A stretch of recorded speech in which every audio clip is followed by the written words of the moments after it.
This is an examination of the hidden human condition. This is the Hidden Killers Podcast with Tony Bruschi. Dick Harpootlian, as we've come to know him for being the defense attorney in the Alex Murdaugh case. He's back to his normal day job as a state senator. He returned to the Senate floor this last week to discuss his client's recent guilty verdict. I always wonder about this, though. He's a state senator, and he's able to take 6 weeks off for his private business, his private practice, and not be doing Senate work. How does that work when you elect somebody? Don't you elect them to go do that job?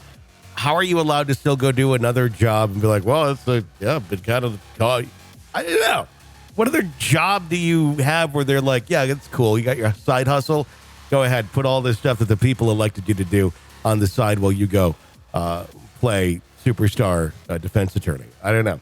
Anyway, Harpootlian, I always say the name wrong, discussed the implications of the verdict and provided some legal analysis of the case. This is his testimony on the Senate floor in South Carolina just the other day. Senator from Charleston, what purpose do you ask, sir? Senator. I'd like to ask the senator a question when he is done. Why don't you go ahead and ask me the question? Senator yields for a question. Senator yields. I'm sorry, I've been in a snappy event for the last 6 weeks, so I'm just trying to... Senator yields for a question. Well, Senator, I just want to make it clear, and this is, I have great respect for you and your legal ability, and but did Judge Newman rule against your side, your client? On occasion. I mean, look, it's a 6-week process. We'd object, they'd object, he'd rule for us, rule against us. It's now, are you asking me, do I think he made legal errors? Obviously. I mean, we're going to appeal. Does that mean I'm right? No. There's 5 folks across the street that'll make that decision, and then there's, federal court. So the process is working. I think that's what I want to tell you. Well, Senator, what I wanted to ask you, do you think, because I have an opinion on this, and one of the criticisms against the way that we elect and choose judges in South Carolina is that they'll be beholden to legislators once they get on the bench. Didn't happen in this case. Do you think that happened to you in this case, Senator? Trust me, okay? I've got a couple big black and blue marks on this rear end of mine that will affirm that. Please don't. We'll take your word for that. You don't need to show us. But I just wanted to raise. This is the most high-profile case probably in the history of South Carolina, and at least in the age of YouTube and internet, it certainly just grasped the attention of a nation and a world even. But I often hear this criticism that if the General Assembly elects judges, then they're going to be beholden to lawmakers. And I just wanted to make that point. That didn't happen to you during this trial, Senator. There may have been a point, I've been doing this almost 50 years.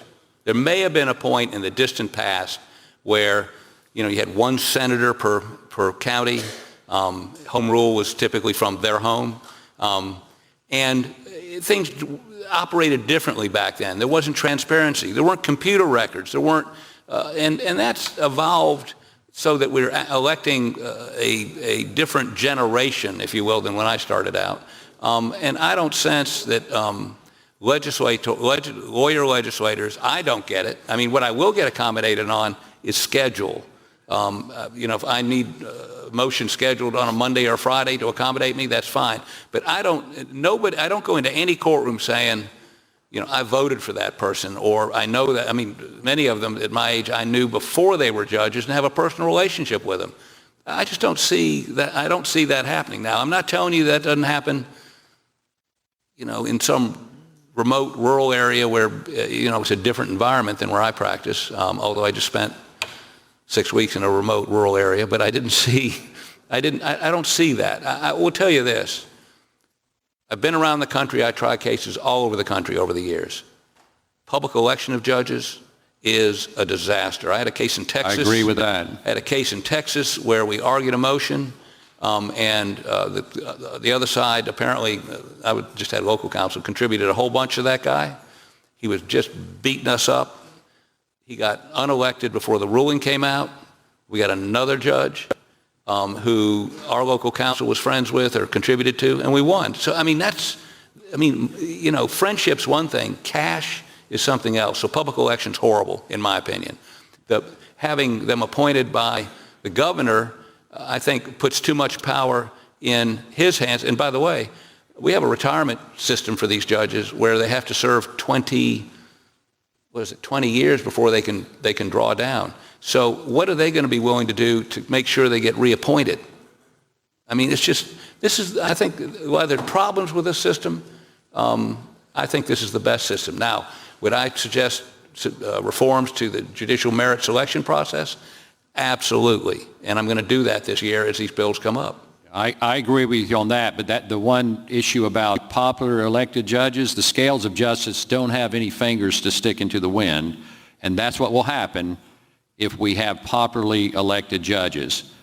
The governor nominating and confirmation by advice and consent by the Senate, that is perhaps acceptable, but the main point that I wanted to hear, because I hear this time and again, that people think, members of the public think that we get special treatment as lawyer legislators, and this case demonstrated, I think, to a watching world, you did a great job, you represented your client well, the prosecution did a great job, you think there was some error, and that's your duty. If you think there may be, and you have an argument in a case that you appeal, but it's pretty clear that you as a senator did not receive any, nor your client receive any special treatment, and that is not the case in general in the state of South Carolina. And we have judges who are they're going to issue rulings that are impartial, and the most important thing, you go to court all the time, but when your clients, usually their one and only day in court, and they're scared to death. They're worried, are they going to be fairly treated?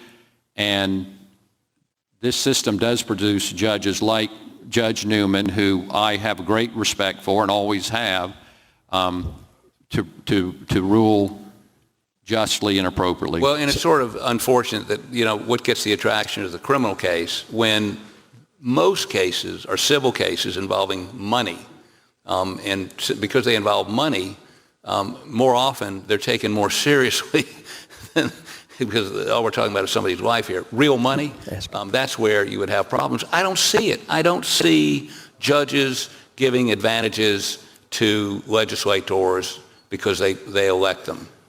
Senator, your 5 minutes. Senator from Charleston's 5 minutes has expired. Unanimous consent to give the senator from Richland 5 minutes. I think the senator from Lexington is going to do the same. So without objection. The senator from Richland, 5 minutes, with the senator from Charleston not asking any questions. Without objection, the senator has 5 minutes. Thank you. I originally got up here to say this. I got a number of emails, texts, especially from the senator in Lexington, wanting to know how I was. She always wants to know, am I eating well? Am I sleeping well? And I really appreciate those of you who reached out to me. In this maelstrom of a trial, it is hard to focus on anything except the trial. We stayed in Walterboro for 6 weeks. We stayed down there. We pretty well didn't go anywhere, do anything except work on this case. And I want to say a couple things about this process, but at first, my personal observations are that I've been doing this almost a half a century. And it's still, fun is the wrong word, but it's still as enjoyable today for me as it was almost 50 years ago when I began this process of trying cases. And I've tried hundreds and hundreds of them, big cases, little cases. I've won cases, I've lost cases.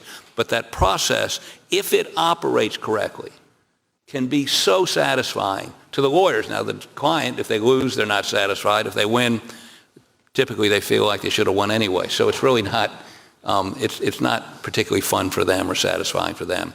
The second point I'd make is this, and the senator from Charleston has questions about the integrity of the system.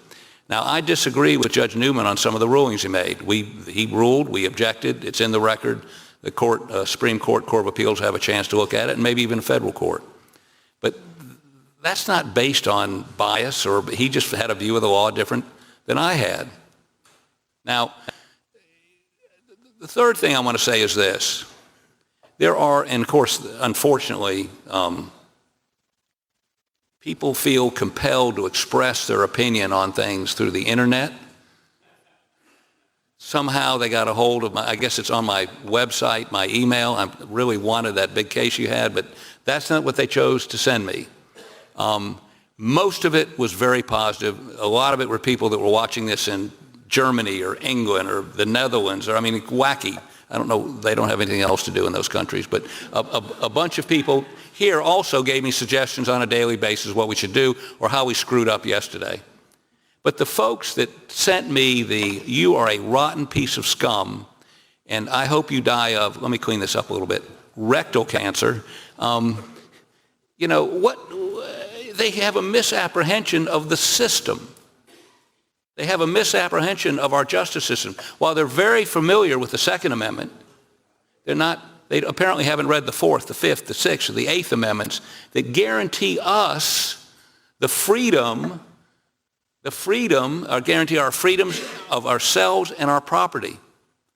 John Adams, the second president of the United States, in 1770, 8 British soldiers were charged with murdering colonial activists, demonstrators, who charged them. 8 of them were indicted and charged with murder. John Adams represented them. 1770. 6 were acquitted, 2 were convicted of manslaughter, none were hung or whatever. Now, he said that everybody deserves the presumption of innocence and the benefit of counsel. Why? I don't understand this presumption of innocence and everybody's entitled to a lawyer is such an alien concept. But trust me, there are literally hundreds, if not thousands, that me and my co-counsel, we got emails. Not all of them wished rectal cancer on me, but most of them are fairly critical. And so those are people that don't understand the Constitution. They also understand one other thing. I took an oath 49 years ago, and I pull it out from time to time and read it as a lawyer, because oaths matter. Your word matters. I will maintain the respect and courtesy due to the courts of justice, judicial officials, and those who assist them.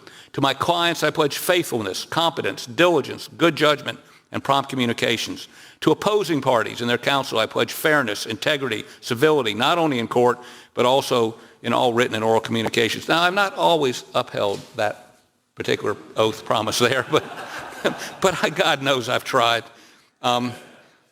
I will maintain the dignity of the legal system and advance no fact prejudicial to the honor and reputation of a party or witness unless required by the justice of the cause which I am charged. I will assist the defenseless or oppressed by ensuring that justice is available to all citizens and will not delay any person's cause for profit or malice. So help me God.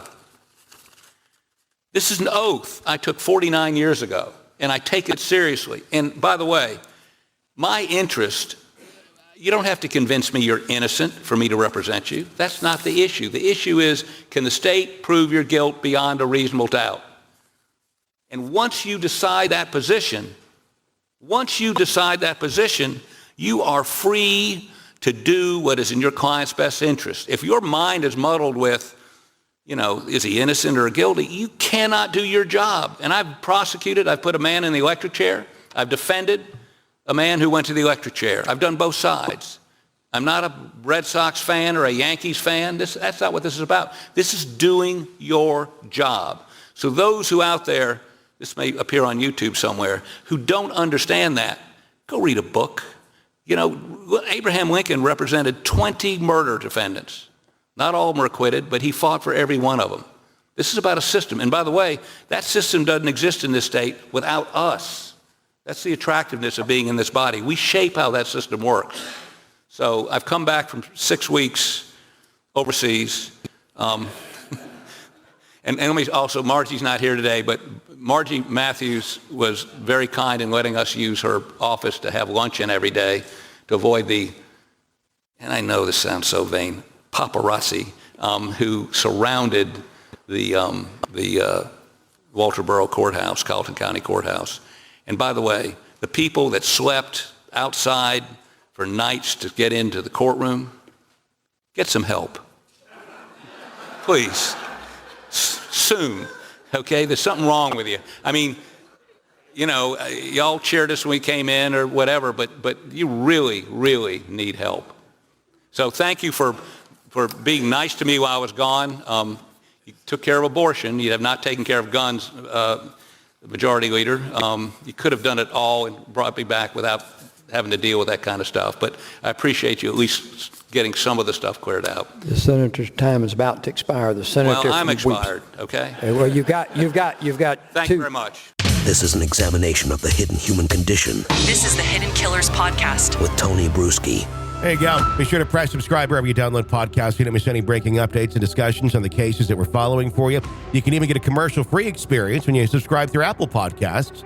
And if you don't know this yet, we have specific podcast channels for each case that we're covering for you. You get everything on Hidden Killers and True Crime Today. But if you want to follow just a specific case, you want to follow only Murdaugh, you want to follow only Daybells, we have links to that in the episode description, so do check that out. I am Tony Bruschi. Stay with us.